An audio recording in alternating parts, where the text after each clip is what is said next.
na driver, team leader, security para sa operators ng ICC. Naka-importante nilang mga tao na dumating sa ating bansa. Alam ba niyo kung ano ang pakay nila? Meron bang nagbanggit sa inyo kung bakit ganun na lamang ang pagpapahalaga at ang importansyang ibinigay ni Senador Trillanes, ni Saldico at saka ni former Speaker Martin Romualdez? Nung una po, wala po kaming idea na... Pagkaraan, may idea ka na. Yes po, basta ang sinabi lang sa akin noon, sir, mag-provide kami ng security kasi bisa po ito ni Boss Saldico. Meron kayong bilit na maleta patungkol dito sa operations ng ICC. Ikwento ninyo kung paano nag-operate ang maleta dito sa mga tauhan ng ICC na nagpunta sa ating bansa. Your Honor, ako po si Belnar Tube.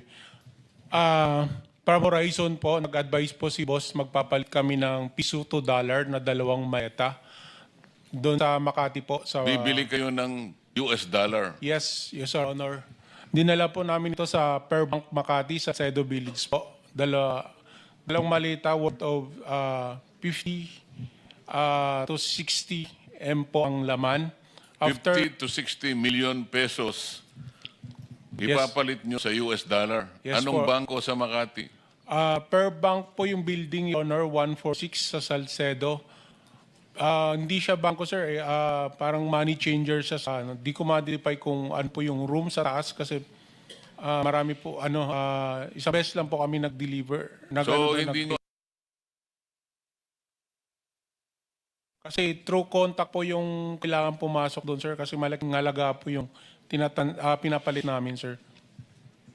After nun, sir... alam mo ba ang dahilan bakit hindi sila dumaan sa bangko at sa money changer na lang dumaan?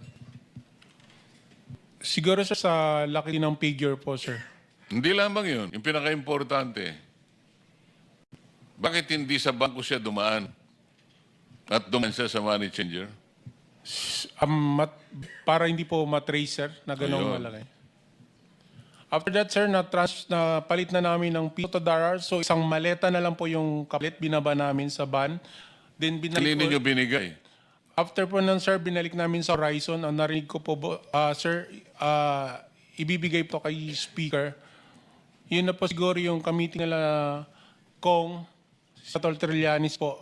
Doon na po yung ano po. Kasi kung pinalit mo ng dalar, gagamitin ng hindi Pilipino, di ba? Kasi tayo, ang gamit natin, sarili nating pera. Tama ba yun? Yes, Sir, Honor. Marami kayong mga litrato dito sa inyong pinagsamang sasay. Sino ang kumuha sa inyo dito sa mga taong operators ng ICC na inyong pinatitibayan na talaga nagsidating dito at inyong inistima at dinala sa lugar na kung saan sila magpupulong at ang iba pa nga yata ay sinusundo pa ninyo ang mga taong kakausapin nila. Base dito sa pagkakaintindi ko sa inyong paglalahad dito. Tama ba? Yes, Your Honor. Ako po yung kumuha ng mga litrato, Your Honor. Eh, yung mga taong kakausapin nila sa araw-araw, base sa schedule na inyong inilahad dito sa inyong salaysay. Si Mark Tiksay po yung may contact, Your Honor, ng mga ka-meeting po nila. Pero nakikita ninyo kung sino yung mga taong sinusundo ninyo na kanilang kakausapin. Yes, Your Honor. Ilan ang mga taong nausap nila magsimula nung pumunta sila rito hanggang sila'y matapos ng operasyon, sila'y nakauwi? Nung unang dating po nila ng December 2023, Your Honor, 2 beses lang po yung activity na ginawa nila. Yung na-meet po nila si Senator Trillanes, then yung pumunta po sila sa townhouse. Then bumalik po sila October 2024, Your Honor. Then doon na po namin nakita ang sunod-sunod po na activity namin doon sa Maidas kasi yun po ang venue po ng investigation, Your Honor, ng mga foreigner. Nakita po namin doon ang mga witness po na kanilang ini-interview po. Magbigay po ako ng example, Your Honor. Katulad po ni Jed Mabi po. Ako po ang nagsundo sa lobby po ng Midas, then inakyat po sa 10th floor kung saan doon po ang mga foreigner po. Salamat po sa inyong sagot. Balikan po natin sapagkat napaka-importante po ng ugnayan ng maleta mula sa Saldo hanggang sa mga bahay at lugar na pag-aari ni former Speaker Martin Romualdez. Gusto kong magsalita yung iba. Alam kong may kanya-kanya kayong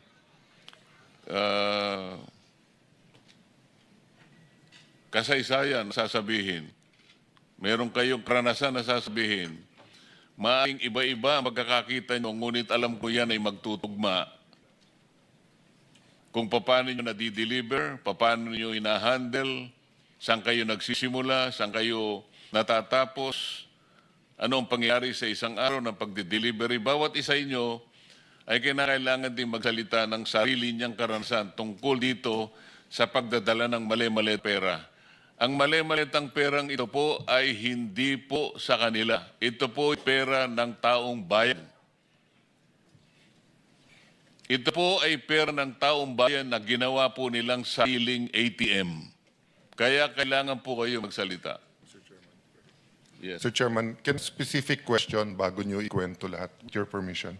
So, first muna dun sa possible na mga taga-ICC, si Senator Aimee, nung siya ang nag-chair nung Foreign Affairs Committee, you actually monitored some of them here. So mamaya kung pwede pagtagpi natin yung dates and we can get the names kasi I think it would be important for the credibility of the ICC kung masubmit natin sa kanila sino-sino mga to, ano nangyari.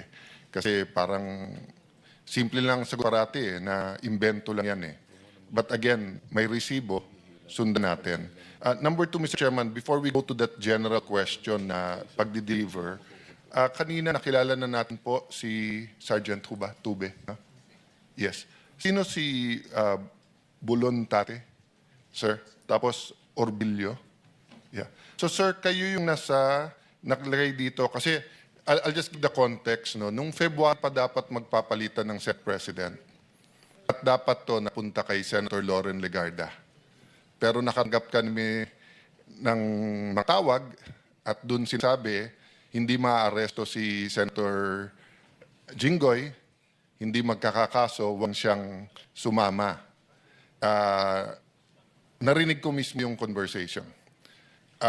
Pero may kasama pa kasi kami isang senador na siya din ang nag-decide na huwag nang ituloy yung papalitan. At netong ako na, kausap ko siya, payag siya pag number 14 siya, number 13 Senator Bato. But tinatanong ko siya, kasi wala naman siyang kaso. So tinatanong ko siya na, Sen, bro, wala ka namang kaso eh, bakit ka tinatakot? Tapos sabi nga niya na, kita mo naman sa Bribon eh, banggitin ka lang, patay ka na. At etong ginagawa nila Senator Lacson, la SP Soto, mabigat. So ang kinatatakot din niya, wala naman siyang kaso, wala naman. I can back up this, what I'm saying. But nagulat ako dito po sa letter E42, nakalagay dito, nag-deliver kay Senator Soto. Pwede nyo bang i-verify? Totoo po ito at ay kwento nyo yung circumstance. Yes, Your Honor.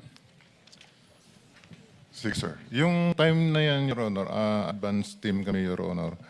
Nauna kami sa area kasi inadvance na kami ng team leader namin na nag-proceed na sa building ni Tito Soto sa Baclaran. So, after lunch, nandun na po kami aboard. Ngayon, nag-atay kami na dumating sila ni Boss Saldi. Kalau na dumating la, ngayon, na okay na yung area, nariko na namin. Pagdating nila, na ako nag-guide po dun sa baba. Pang may basement sa gilid po.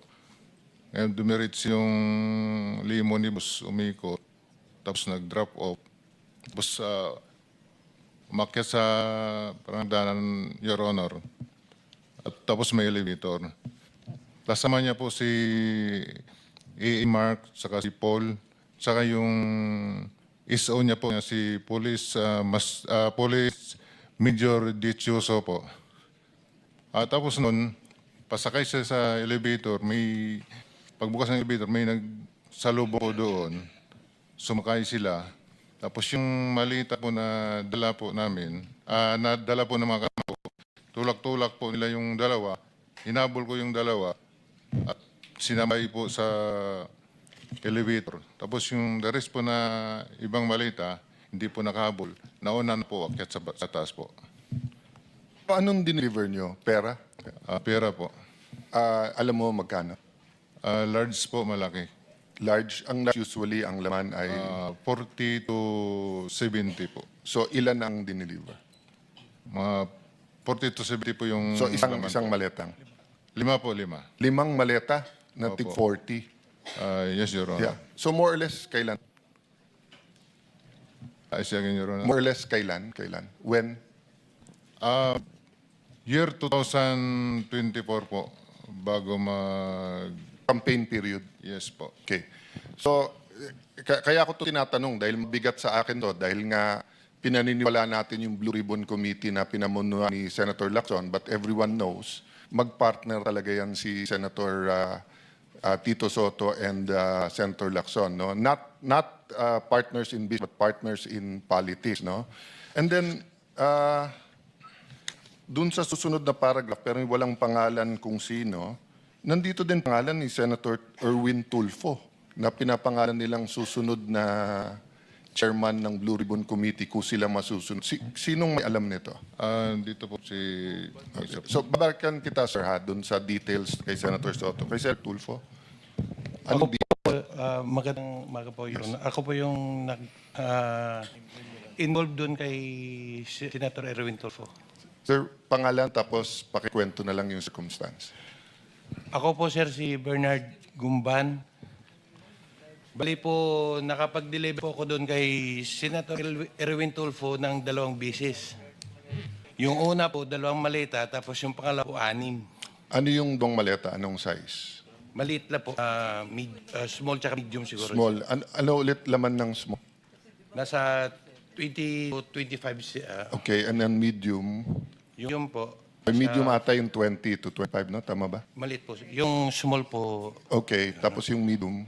nasa 40 to 50. Okay, so ang dineliver mo is from 60 to 70. Ganun po. Okay. Tapos yung pangalawang beses po, Your Honor, 6 na mali na po. 6 na gano'ng kalaki? Halo-halo po. Halo-halo na. Opo, So, Your Honor. Pero- even assuming small lahat, kung 6 sa 25, at least 150, no? At least. Oo. Yes, Saan ang first at saan yung second delivery? Dito sa may bahay niya po, Your Honor, dito sa Green Hills. Green Hills. Paano nyo alam na bahay? Tinanong ko po si Mark Tiksay. Sabi ko, Boss Mark, kaninong bahay po ba yun? Sabi niya kay Senator Erwin. So pagdang nyo doon, katulad nung kwento doon sa Ilocos, so may sumulbong, kinuha lang, pinapasok kayo, paanong... Bali po, Your Honor, si Mark po, si Boss Mark, si Mark Tiksay, tsaka yung contact doon sa bahay ni Senator Erwin, sila po yung nag-uusap niyan. Tapos pagdating po doon sa bahay, ibababa po namin yung mga malita, tapos ihatid doon sa loob. Yung nagre-receive na po yung si Boss Mark na po, tsaka yung nagre-receive yung bala. So hanggang saan ka nakapasok? Nakapasok po ko doon, yung bahay po may basement eh. Hanggang sa ano lang. Pero Basement, bababa. kasama kotse or bababa? Hindi po, Your Honor. Yung malita po, Yung maleta. Tinulak So yung kotse sa parking lang kayo, sas lang po ng bahay. tapos nadala yung maleta hanggang sa basement. Papasok lang po kasi may sumalubong na po doon eh, yung... Okay. yung ano So po kung yun. halimbawa dadaan namin dun sa mga lugar na sinasabi nyo, matuturo nyo na ito yung bahay tapos Yes, masasabi Your nyo Honor. dito yung basement. Yes, sir. Yes, sir. Opo. Third lang, nagulat lang ako sa mga pangalan na to. Letter J, Franz Castro. Nasa Progressive Act to at nandito siya nung Martes. Martes at this week nandito siya eh. Sino may alam nitong kay Franz Castro? Nasa paragraph 43. Tapos Leila de Lima.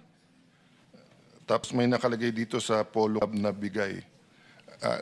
Sino po dito? Nagugulat lang po ako kasi traditionally ang anti-Marcos, yung progressive groups and yung Dilaw at Pink.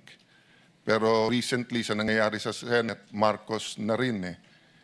Pag biglang nandito mga pangalan nila, again, that doesn't mean this is true. That's why I want to found. Sinong may anong kay Leila de Lima at saka kay Franz Castro? Mga kongresista.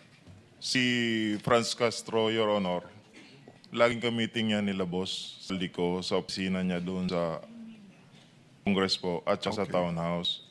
Then pagkatapos po ng meeting nila, paglabas po, may mga bit na po yan silang mga paper Pag bag. sinabing sila, sino pa usually kasama ni Franz Castro? Not necessarily sa pera meeting. Yung babae rin yun, Your Honor, yung lagi niya kasama. Tatlo yan sila, Your Honor, kasama si Raul Manuel at saka yung isa pa. Si Franz Castro at saka si Brosas, Your Honor.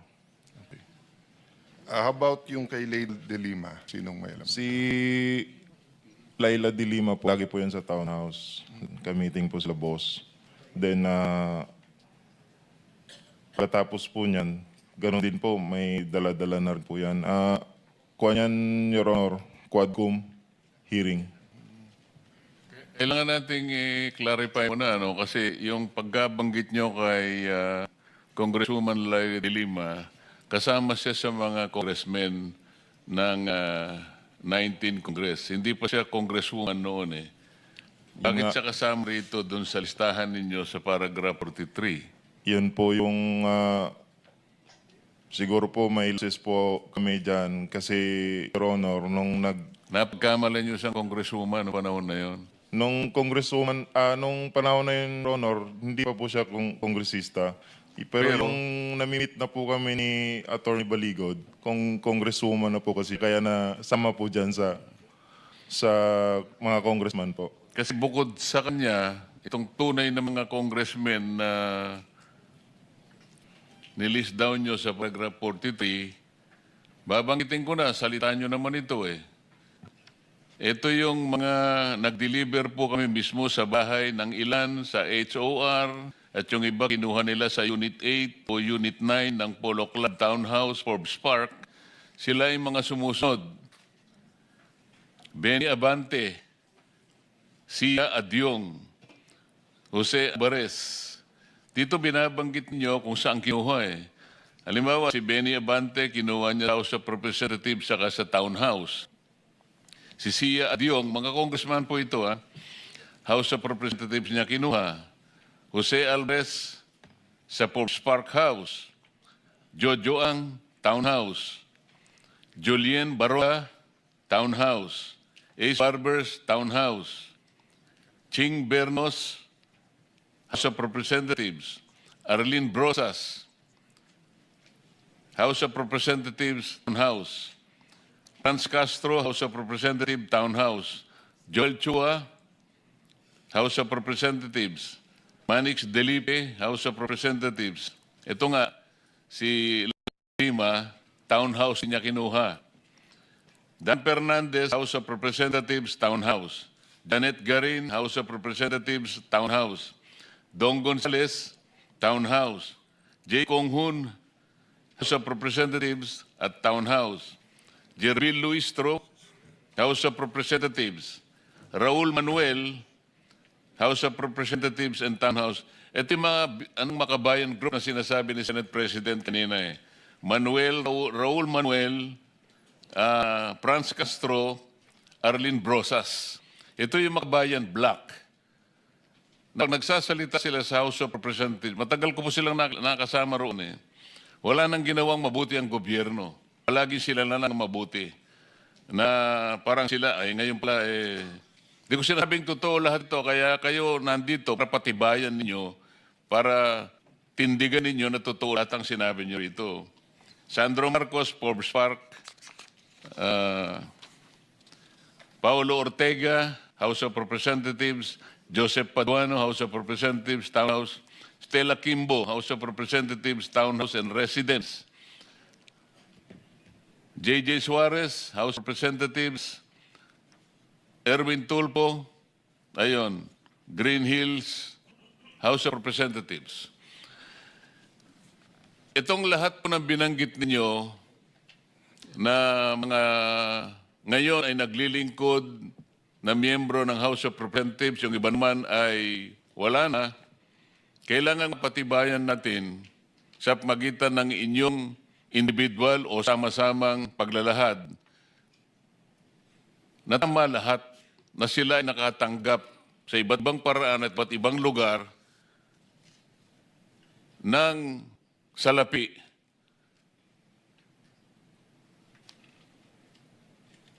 na kailangan nating mapatunayan ngayon.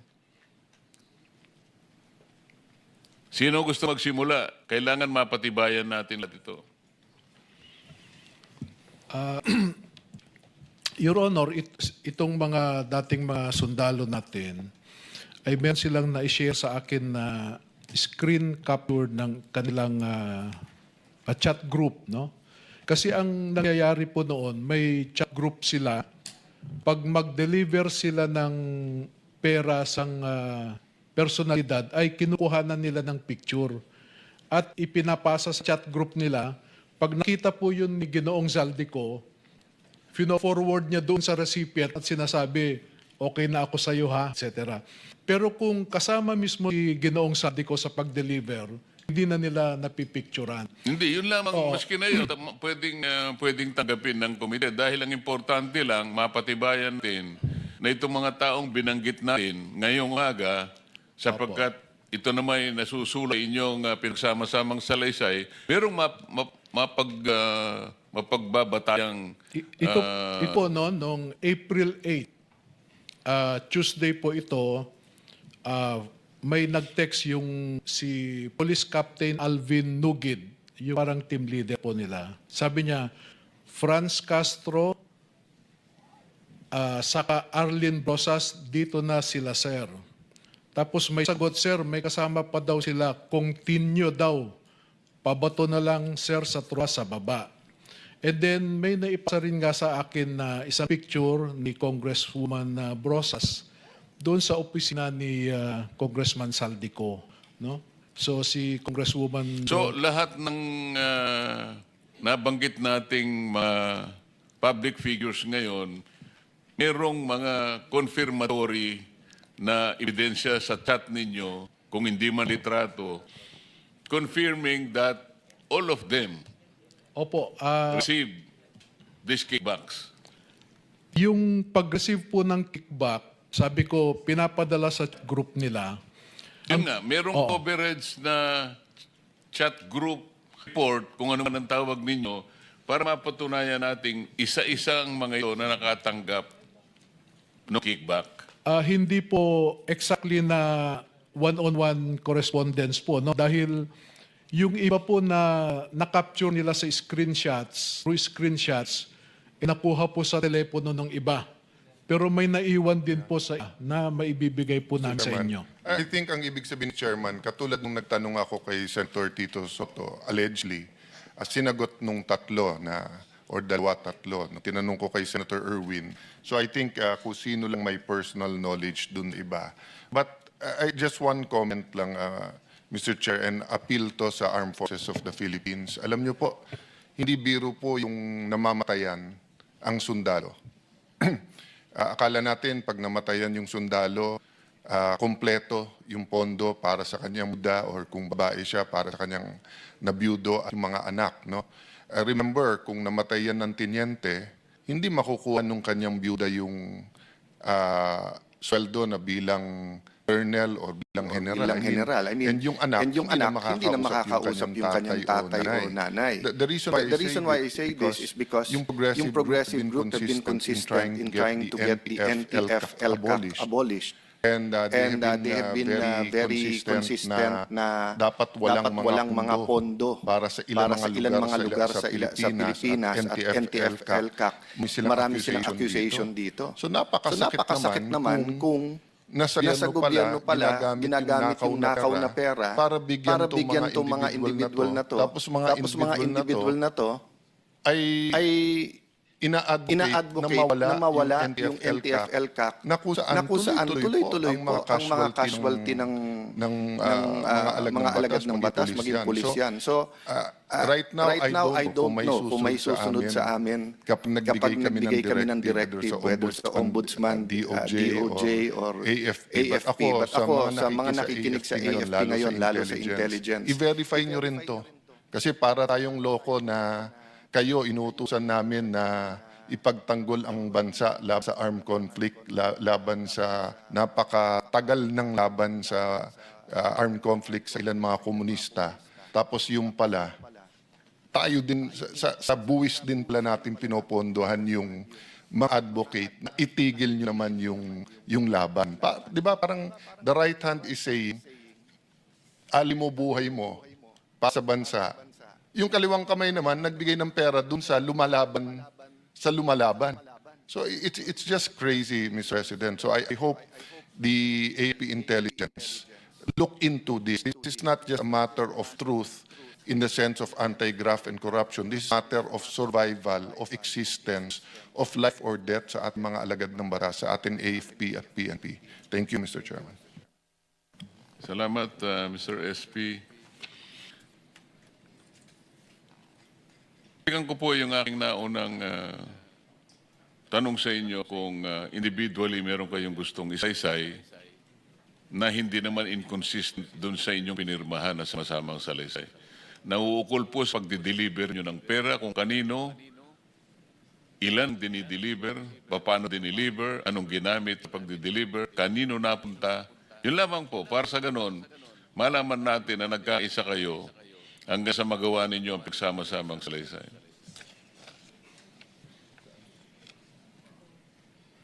Unahin po niyong banggitin ang pangalan ninyo.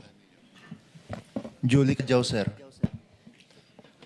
Sir, outside duty po ako sa isang PR na si Father Flavi ay hiran ko ng pera doon sa Mindanao. Isang sobre yun, sir. Pangalan Jolie po, Cadjao, sir. Jolie Cadjao. yung dinalhan po niyo ng pera, Si ano yung... Father Flavi Villanueva.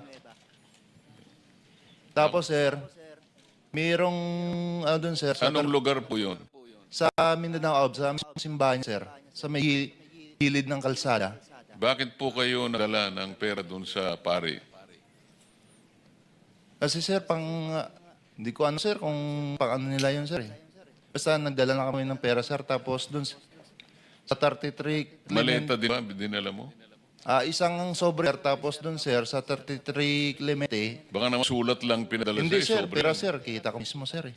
Sobre lang? Ay, sir. Tapos sa 33 Clemente, sir, isang maleta.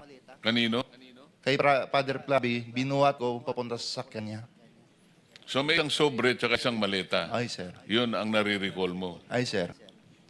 Hapon yun sa hapon. Tapos yung suot niya, sir, itim na pangpare. Yung pangpare yung ano niya. Nung iabot mo, Sinakayan sa sakyan niya, sir. nakasuot siya ng pampare. Ay, sir. Yung pare na itim, sir, na sinusuot ng mga pare. Paano mo nalaman na siya nga yung... Nakikita ko, sir, kasi pumutok na yung ano, sir, yung doon, yung... Sa Ijiki, na nalaman ko si Father Flavi. Bukod sa kanya, sino pa ang pinagdalhan mo ng pera? Yung experience mo. Si Terry Redon, sir. Nakita ko, sir, na yung sasakyan niya, BMW yun, sir. Terry Ridon, yung congressman ngayon. Yes, sir. Ilang maleta naman ang binigay mo? Isang maliit din, sir. Saan mo binigay? Galing 8th floor, sir, sa Quezon City, building sa President Tower, binaba doon, sir. Sinakay sa sasakyan niya, sir. Siya ang pumunta doon. Ay, sir, kilala ko, sir. Mr. Chairman, may I mention this lang dahil importante itong breaking news. Sabi ng Inquirer.net, breaking, NBI Director Melvin Matibag has revealed that NBI received information that former Congressman Mike Defensor allegedly bribed the 18 ex-Marines 5 million to provide, 5 million lang nakalagay ito, walang nakalagay each to to provide testimony regarding the flood control anomalies. Matibag said the testimony came from an individual. An individual means one person. Kasi kung hindi, individuals dapat, unless it's grammar. With a direct relationship to one of the supposed 18 Marines. So that could be anyone in the world. Dahil 18 kayo, I'm sure you have a lot of friends. Pinangalanan si dating Congressman Mike Defensor na siya yung nag-offer ng halaga noong 5 million para maging testigo nga at lumabas mag-presscon, Matibag said. He added that the NBI has already issued a subpoena to Defensor to shed light on the allegations. I will not interrupt you now, Mr. Chairman. Mamaya, nandito na rin naman si ex-Congressman Defensor. It's time for him once again to use his last name and defend himself. Having said that, may I invite, with the permission of the chairman, Director Matibag, total mahilig kayong NBI pumunta dito sa Senado na walang imbitasyon. Ngayon kayong pumunta, iniimbitahan ko kayo ngayon, kasi kung yung impormasyon mo ay hindi verified, hindi naman marites ang pangalan mo. Ngayon, kung verified yung iyong impormasyon, ibig sabihin, bilang investigador, no, NBI, ibig sabihin, you have reasonable ground to believe na yung nagsabi sa iyo ay totoo. Pumunta ka dito under oath at pagkakataon mo ngayon makaharap si Congressman Mike Defensor at yung 18. No? So itong hearing natin ay open. So if Senator Tito Soto or Senator Erwin